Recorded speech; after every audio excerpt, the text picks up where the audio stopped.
এয়া আপোনালোকক দেখুৱাই দিছোঁ আমাৰ কাষৰে গোৱালপাৰা জিলাৰ ধূপধাৰা বজাৰ আৰু ধূপধাৰা বজাৰত এই পালেংবিলাক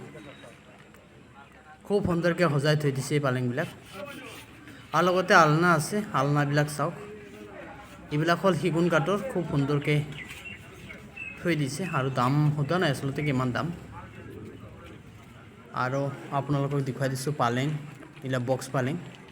এটা সুধিছিলোঁ বক্স পালেং আৰু বক্স পালেঙৰ দামটো এইটো কৈছে ৪২,০০০ চাওক কেনেকুৱা আৰু কিছু আছে আৰু কিছুমান কৈছে ৩২,০০০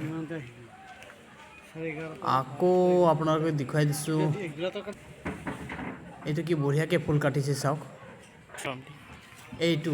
দেখুৱাই দিছোঁ আপোনালোকক ডিজাইনবিলাক বহুত ভাল লাগে আৰু এইটো আপোনালোকে চাইছে নহয় এইটো হৈছে ৫০,০০০ টকা আৰু এইবিলাক চাওক এইবিলাক অতি সুন্দৰ কিয়নো আমি কম টকাৰ বাজেটত আমি এইবিলাকো ল'ব পাৰোঁ গতিকে ল'ব পাৰে আপোনালোকে এইবিলাক চাওক আপোনালোকে এইবিলাকো আছে এইবিলাক হৈছে আপোনালোকৰ সুন্দৰকৈ পাকঘৰত ৪জন ৬জন বঢ়িয়া আৰু একদম বহি আপোনালোকে ভাত খাব পাৰিব গতিকে আপোনালোকৰ মন পচন্দৰ